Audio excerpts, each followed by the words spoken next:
Hello friends, welcome back to my YouTube channel baby and mom care with किरण।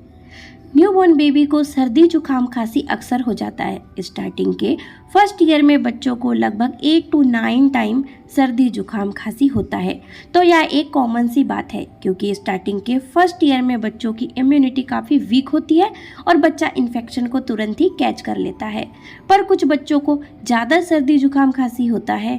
कई parents के हमारे पास questions आए हैं कि हमारे बच्चों को सर्दी अक्सर ही हो जाती है, ऐसा क्यों होता है? अक्सर सर्दी जुकाम खांसी बच्चों को ज़्यादा होता है तो बच्चों की इम्यूनिटी भी वीक हो जाती है, बच्चे का वेट गेन भी नहीं हो पाता है, बच्चा चिड़चिड़ा रहता है, बच्चे की नींद भी पूरी नहीं हो पाती है। तो आज की वीडियो में हम बताएंगे कुछ कॉमन मिस्टेक्स जो जाने अनजाने में पेरेंट्स कर जाते हैं जिसकी वजह से बच्चों को सर्दी जुकाम खांसी हो जाता है। तो दोस्तों शुरू करते हैं यह वीडियो।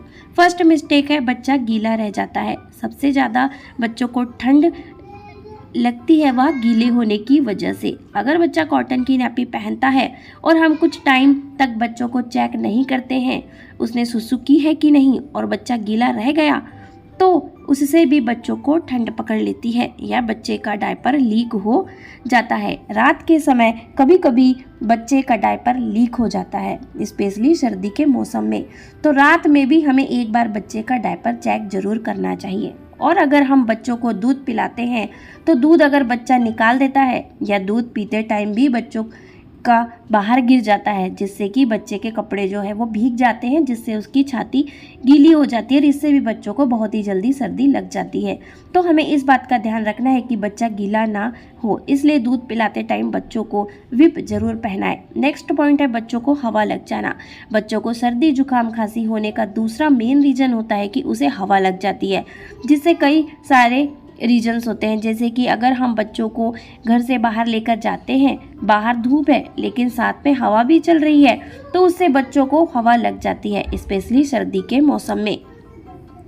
अगर ठंडी हवा जरा भी बच्चों को लग जाती है तो बच्चों को सर्दी जुकाम खांसी हो जाता है। या फिर अगर हम बच्चों को एक रूम से दूसरे रूम में लेकर जाते हैं और वहाँ पर भी टेम्परेचर डिफरेंस होता है तो उस केस में भी बच्चों को ठंड लग जाती है।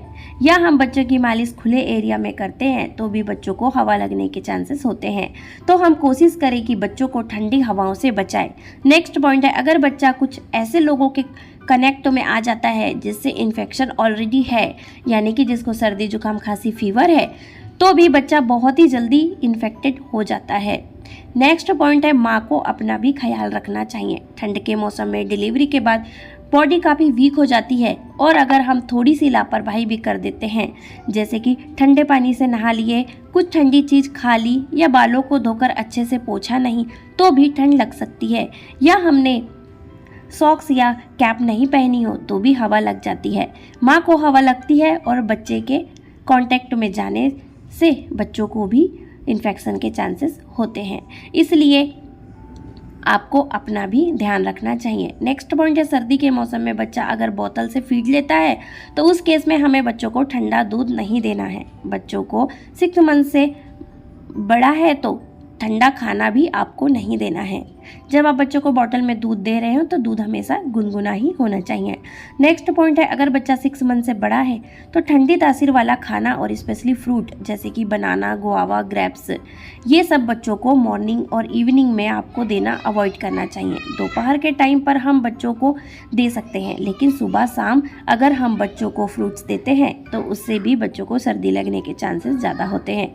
नेक्स्ट पॉइंट है, बच्चों की मालिश गलत ऑयल से करना, इससे भी बच्चों को ठंड लग जाती है। ठंड के मौसम में हमें बच्चों की मालिश के लिए बादाम रोगन से या ऑलिव ऑयल से करनी चाहिए और ऑयल को हल्का गुनगुना कर कर ही मालिश करनी चाहिए। अगर हम किसी ठंडी तासीर वाले ऑयल से बच्चे की मालिश कर देते हैं तो उससे भी बच्चे को ठंड लगने के चांसेस बहुत ज़्यादा होते हैं। तो दोस्तों, अगर आपको वीडियो पसंद आई तो वीडियो को लाइक और चैनल को सब्सक्राइब जरूर कीजिएगा।